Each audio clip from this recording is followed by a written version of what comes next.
So we're at the final quarter of the season, and wildcards could be an important part of your end strategy.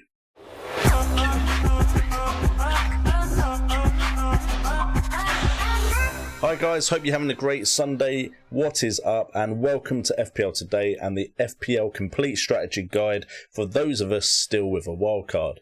So if you've got a wildcard and you want to know how to play it to the best of your abilities, make sure to hit that like button, subscribe and hit that notification bell to support the channel, and let's get straight into the video.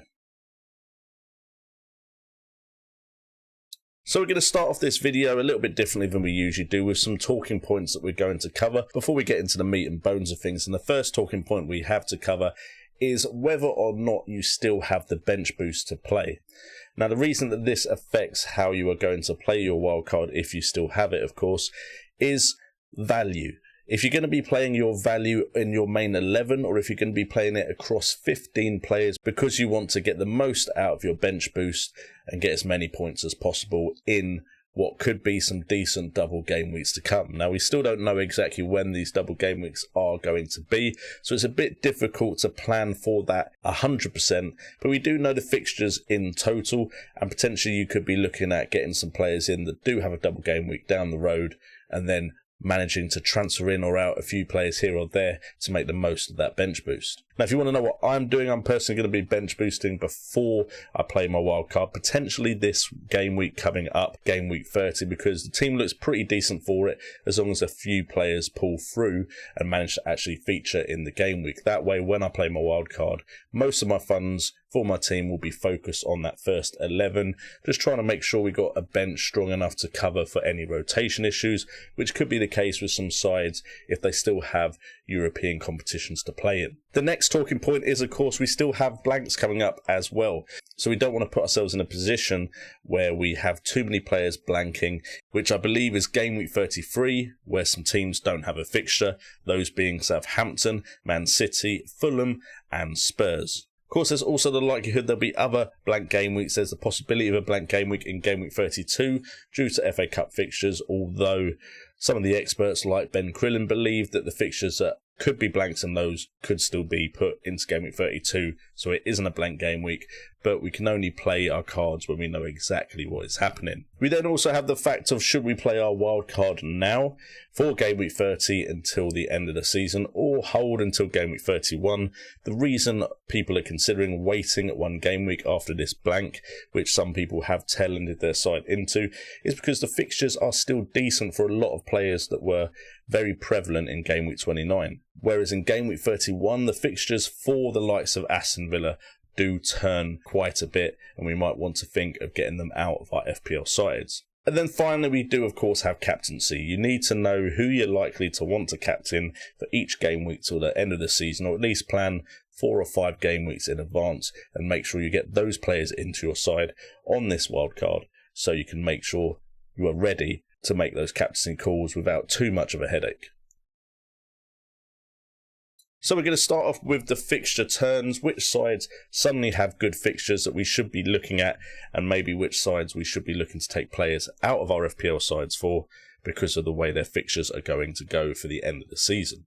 Now on this list, I'm showing you the top 10 for fixtures in the next 5 game weeks.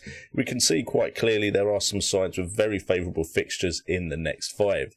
Those include Arsenal, Leicester City, Wolves, Liverpool and Brighton in the top 5, with the likes of West Ham, Man United and Chelsea being in good enough form that their fixtures are appealing. As you can see, of course, the likes of Aston Villa and Leeds are no longer in the top 10 for fixtures, whereas Leeds are the type of side that don't necessarily play to the fixtures like you may want them to, but the likes of Aston Villa, you may not want that triple up on them anymore that you had earlier on in the season. Meanwhile, the likes of Arsenal do have some strikers that are now scoring, Aubameyang and Lacazette, with some youngsters coming through like Saka and Odegaard. We also have Leicester with Iheanacho really coming to the forefront, but we do have a few players coming back from injury, which could change that starting 11. And of course, Wolves could suddenly be a side we consider. They've been pretty irrelevant for us most of this season, but the likes of Neto and their defence definitely could get some points in the next 5. And then Liverpool suddenly have a turn in fixtures, which could see them hopefully return to some sort of form similar to last season, making the likes of Salah, Mane, Jota and their defence relevant again. Of course, Brighton have been good defensively, although Everton, Chelsea in the next two isn't too fantastic. And then, of course, the likes of West Ham being in great form, Antonio, Lingard, Cresswell, and many other players you can consider in that side. Man United with Bruno Fernandes still been a good option, and Luke Shaw has been a star for me. And Chelsea's defence has been amazing with Crystal Palace, Brighton Hove Albion, and then West Ham before a Fulham match. Definitely worth considering getting some of those defenders in, although their attackers have been a bit of a rotation risk. Moving on to the next part of this video, we're talking about captaincy. Now, for me, my plan this season was to strategize early and in advance to make sure I always had the person I wanted to captain the most for each and every game week. Now, unfortunately, with everything that's gone on in the world, I haven't actually been able to do that every single game week, but I have been able to do it most game weeks. Been happy with my captaincy call, even if it didn't necessarily return the points I would have liked it to. However, the way I look at the next 4 game weeks, I'm looking at the likes of game week 30. We have Fernandes versus Brighton Hove Albion at home. Now, Man United in decent form, but Brighton Hove Albion's defence aren't too shabby, which makes Kane versus Newcastle look very tempting to me. Of course, they did just concede 3 to Brighton Hove Albion recently, so Kane could be a good shout that game week for the captaincy armband. I currently have game week 30 covered, so there's no desperate need to wildcard. However, game week 31, there's only really Man City versus Leeds, and of course there's rotation risk there, but that's the fixture that I would like to approach with a captaincy armband on one of those players, and Kevin De Bruyne and Ilkay Gundogan are the players that I want most to have my captaincy armband if I feel like they're going to play. Now, Kevin De Bruyne I've not had since he's come back from injury, which has been to my detriment, so definitely want to be bringing him in because he's always a decent captaincy shout. However, he's not in consideration for me for game week 32 or game week 33, of course, because he doesn't play. But in game week 32, we got Fernandes again with Burnley at home. That is a decent fixture for him. And Salah versus Leeds away.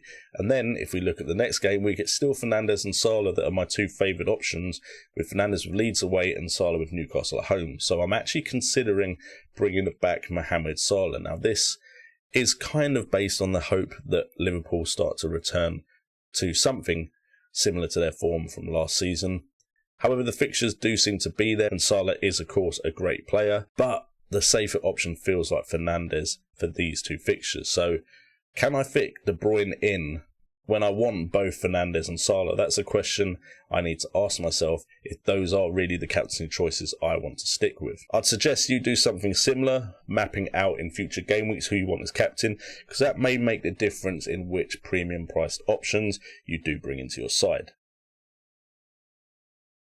And then finally, we're going to look at what I might wildcard in game week 31. Now, this isn't necessarily too bad for game week 30, but I'm planning to stick with the side I currently have.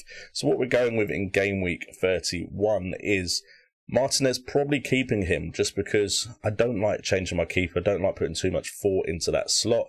And I've got quite a bit of value tied up in him. I suppose I could use that elsewhere to get the likes of Mendy, which is a very popular goalkeeper option right now. But Martinez seems to be able to get a lot of save points as well as the potential clean sheet here and there. And then Forster goes in goal purely on the hope that he does become Southampton #1. At 4 million, he doesn't take much of the budget up. We're actually going with Trent in defence. This is also based off of similar logic behind considering Salah, because the fixtures are good for Liverpool, and Trent has looked a lot more dangerous late on in the season, and probably the better option compared to Robertson, and hopefully could be a decent differential if he does start to hit the ground running. And the fact is, I've saved some money elsewhere with the likes of Cancelo being taken out. Stones is there for now, but I could just go without Man City defenders purely because of the rotation risk. I feel like the Champions League might be their main priority. Then, of course, we have Rudiger, 4.6 million, great value option in defence for a Chelsea side that are keeping a lot of clean sheets. Maybe not as nailed on as Azpilicueta, but at 5.7 million, I don't think I can stretch to Azpilicueta. And then we have the likes of Shaw, who's been great for me, and Cresswell, who wouldn't be changes to my side, but West Ham and Man United have decent enough fixtures that I think, with the way they both attack and can create chances, could be good shouts. In midfield, we still have Ilkay and De Bruyne. We don't have Salah yet, trying to convince myself that that's a good move. But with the likes of Ilkay, Kevin De Bruyne and Fernandes, we're going with potentially Jesse Lingard and Antonio because of their fixtures, although I don't really like the triple up on West Ham. Potentially, I might only look at Lingard or Antonio, and then we could, of course, look at the likes of Rafinha taking Lingard's place, and then Bamford could change to someone else like Iheanacho. So there's definitely variations that this wildcard could take. And then we have Neto as well, with the fixtures looking as good as they are. Neto's the only attacking player I would actually look at Wolves. And then up front, Antonio, Kane and Bamford have been doing the business for me. Maybe not as much as I'd like them to, but I am struggling, apart from Iheanacho, to see a good forward choice outside of those three. And guys, that is it for this video. So if you have your wildcard thoughts in mind right now, in the comments down below, tell me who you think you need in your wildcard side, and whether you're wildcarding for Game Week 30 or 31. Also, if you have enjoyed this video and it has helped you out at all, do what you do to help support the channel, which is much appreciated. You hit that like button, subscribe, and hit that notification bell for FPL. I've been JNO, this has been FPL Today, and remember, it's all about the game.